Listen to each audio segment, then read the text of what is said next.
High. তো হ্যাঁ, এর আগে ভিডিওতে তোমরা দেখলে যে আমি খোয়াটাকে মেল্ট করে নিয়েছি। খোয়া বলো ক্ষীর বলো, যে যেটা বলতে পারে। তো আমি পিঠে বানাচ্ছি। মায়ের কাছ থেকে শুনে নিয়েছিলাম কি করে আটাটাকে মাখতে হয়, গরম জল দিয়ে লবণ ছাড়া মেখে নিয়েছিলাম। আর ভাবলাম যে একবার বানিয়ে দেখি পিঠে, ফার্স্ট টাইম।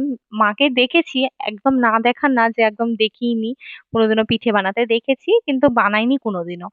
তো যাই হোক, আটাটাকে মেখে নিয়ে আমি শেপটা ভালো দিতে পারিনি, সেই লম্বা লম্বা যেমন পিঠের শেপ হয় সেইভাবে দিতে পারিনি। গোল করে আমি তার মধ্যে মানে খোয়াটা ভরে মুখটাকে বন্ধ করে দিয়েছি। আর খাবো তো আমি, খারাপ হতে গেলেও আমিই খাবো। কোনো কেউ জাজ করার আমাকে নাই। তো প্রথমে ভেবেছিলাম হাঁড়ির মধ্যে এইভাবে তোমার পিঠেটাকে ভাপিয়ে নিব, কিন্তু আমার সেটা সেফ মনে হচ্ছিল না, ভয় লাগছিল। তো আমার এরকম স্টিলের একটা বাসন ছিল, সেটা ফুটা ফুটা বাসনগুলো।